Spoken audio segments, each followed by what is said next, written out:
Tensions between the U.S. and Iran remain high after thousands of protesters were massacred during anti-government demonstrations across Iran. But nuclear talks continue as the U.S. attempts to de-escalate a future conflict. Let's go to Emma Withrow from the Fact Check team. If we look at the timeline here, Emma, didn't their nuclear program start in like the 50s, around the same time that the U.S. launched the Atoms for Peace strategy? It all happened around the same time. Yeah, it's been happening for a long time now. It goes back decades. Like you said, according to a report published by the Congressional Research Service, Iran's nuclear program started in the 1950s, and then the United States started kind of getting concerned that Tehran might develop nuclear weapons in the mid-1970s. But then fast forward to 2003, they supposedly shut it down. So since then, U.S. and international watchdogs say Iran hasn't started a formal weapons program, but has continued to with their building of the nuclear capabilities, especially uranium enrichment, which could be used for a weapon. So that's the cause for concern there. So the distinction's important. Iran's not been caught building a bomb, but it definitely has the tools to build one. So how close have they gotten? I mean, do they have weapons-grade uranium? So according to the Council on Foreign Relations, Iran doesn't currently have any sort of nuclear weapon, but it's closer than ever in terms of technical capability. The CFR reports that Iran's enriched uranium to about 60%, just short of the roughly 90% needed for a nuclear weapon. U.S. and international analysts also say that Iran could produce enough weapons-grade material in just weeks or even days if it chose to, but turning that material into an actual functioning nuclear weapon could most likely take a lot longer. Emma, thank you. Thanks. And for more on this Fact Check team topic, including links to their sources, scan the QR code on your screen or visit thenationaldesk.com. We are tracking the ongoing negotiations in the Middle East this morning between the United States and Iran. Indirect talks happened on Friday in Oman. Now, both sides say the talks are off to a good start, and there's a consensus now that negotiations will continue. The White House has repeated for weeks that for the safety of the United States, Iran cannot restart its nuclear program. Last year, the U.S. launched an aerial assault that took out pretty much their entire nuclear facility. Meantime, over the weekend, Special Envoy Steve Witkoff, Jared Kushner visited the USS Abraham Lincoln, which is located in the Middle East, both men leading negotiations there with Iran. Iran blasting the United States for moving more firepower into that region. The country's foreign minister even going as far to say, warning the U.S. if it is going to even send more in and more targets, it in fact will target U.S. bases in that region if American forces launch an attack. Later this week, the president is set to host Israeli Prime Minister Benjamin Netanyahu at the White House. Both leaders expected to talk about these ongoing issues with Iran. Jen. Federal officials are now warning that China is actively infiltrating every corner of American life, from U.S. airspace and cyber networks to universities, research labs, and local communities. Intelligence sources say Beijing is engaged in widespread espionage and aggressively working to steal proprietary information, advanced technology, and sensitive national security secrets. Joining us this morning to break down what this means for America's security and sovereignty is our very own Washington insider, Armstrong Williams. Good morning to you, sir. Great to see you, as always.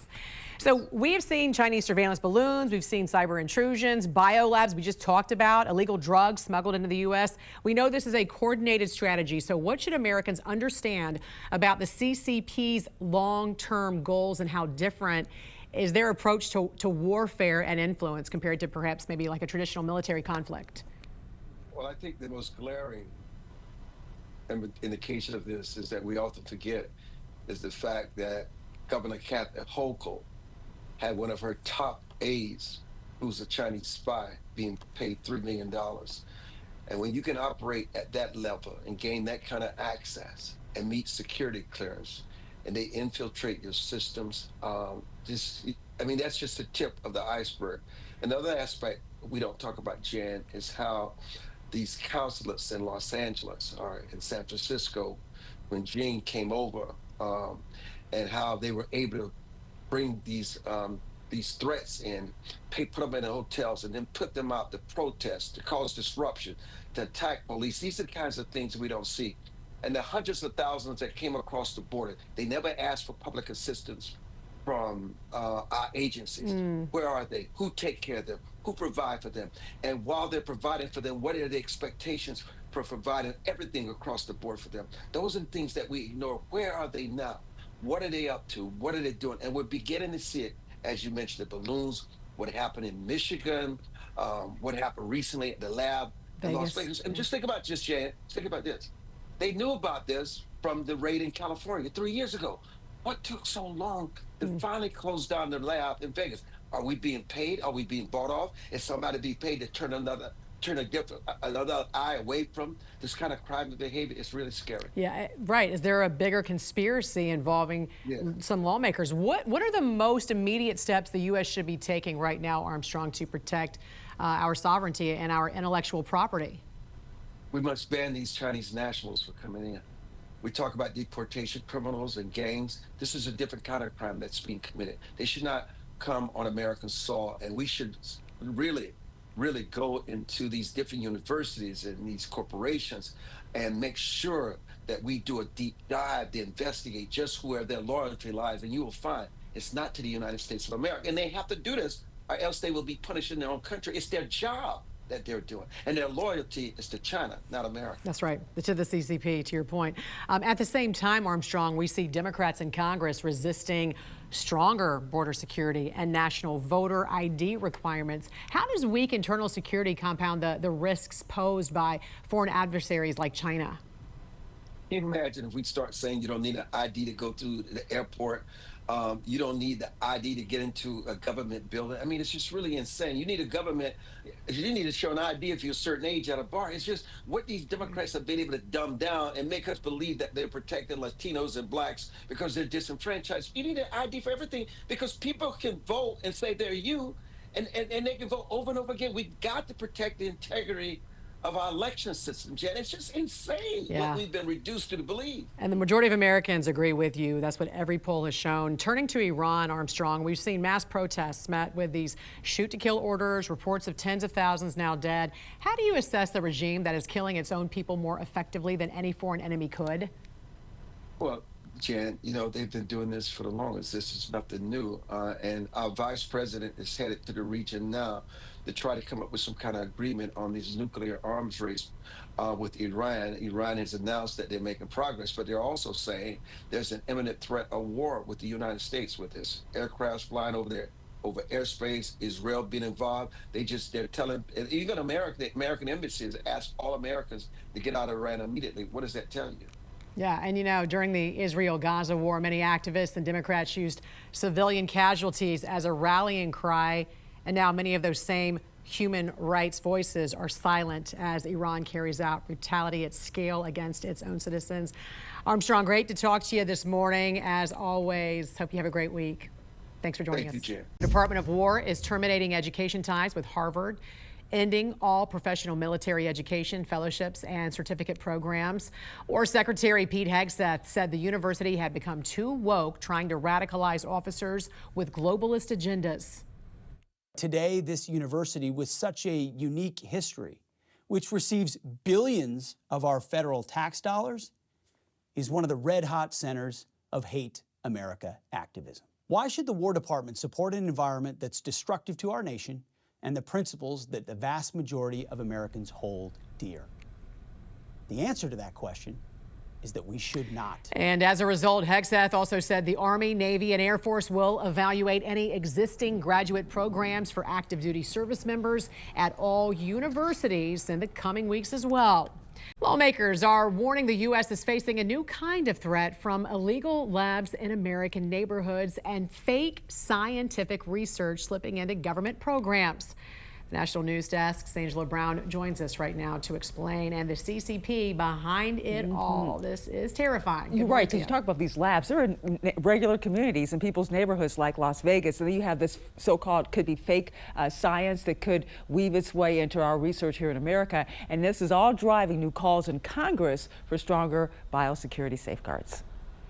This story hits closer to home than you may think. We're not talking about threats overseas, but warnings from lawmakers about what could be inside your community or even inside the research we trust. It starts in Las Vegas, where a suspected illegal biolab was found. Wouldn't take much of these deadly pathogens to kill thousands of Americans. That's one reason why Senator Tom Cotton and Senator Amy Klobuchar are now pushing bipartisan legislation to tighten who can get access to dangerous biological materials and who they can give it to. That's why I've introduced legislation to try to put more controls in place to make sure that anyone who is dealing in these pathogens knows their end user and is only giving it to certified and responsible parties. Again, like our national labs, like our military, like research universities. But it's not just happening in neighborhoods. On Capitol Hill, Republicans on the House Science Committee say the U.S. could also be facing a threat from fake science. They sent letters to multiple agencies, including the U.S. Department of Energy,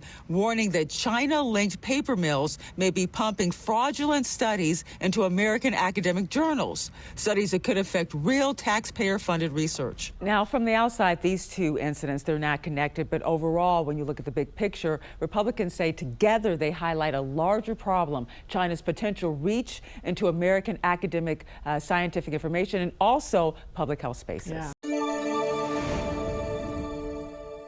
I'm national correspondent Kayla Gaskins on Capitol Hill. The national debt is climbing at a staggering pace. A new congressional report shows the debt grows by more than $6 billion a day. The national debt continues ticking in the wrong direction, now on track to hit the $39 trillion mark by April 12th. New data from congressional Republicans shows the debt increases on average $6.43 billion per day. Interest payments on the debt consume about 13% of the entire federal budget. Government watchdogs say this path is not sustainable. That number just seems like bananas, and it is. It is a national security problem. It's an economic problem. The National Taxpayers Union is renewing its call for a balanced budget amendment, arguing it could be the strongest tool to curb what it calls Washington's chronic overspending. Just the notion that the Congress shouldn't spend more in expenditures than it takes in tax revenues each and every year. That's basically the premise that most families abide by. A recent National Taxpayers Union poll found a majority of Americans, 54%, say cutting government spending is the best way to tackle the debt. Just 13% said raising taxes is the answer.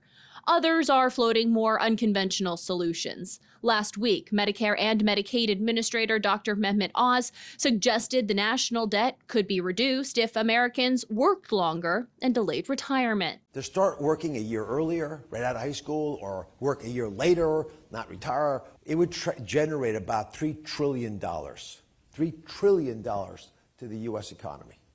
That would more than remove the debt. Elon Musk has argued that only artificial intelligence and automation can prevent what he calls a financial collapse. We are 1,000% going to go bankrupt as a country and fail as a country without AI and robots.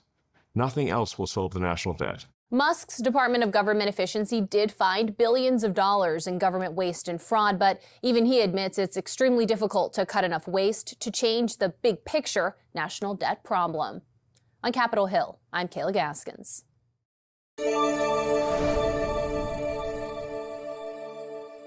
I'm Atra al-Nashar at the White House. Iranian officials are openly speculating about a potential conflict with the United States ahead of a meeting between President Trump and Israeli Prime Minister Benjamin Netanyahu. The new comments come as the U.S. and Iran are attempting to use diplomacy to resolve disagreements about Iran's nuclear program. The United States and Iran pursuing a peaceful route to settling tensions.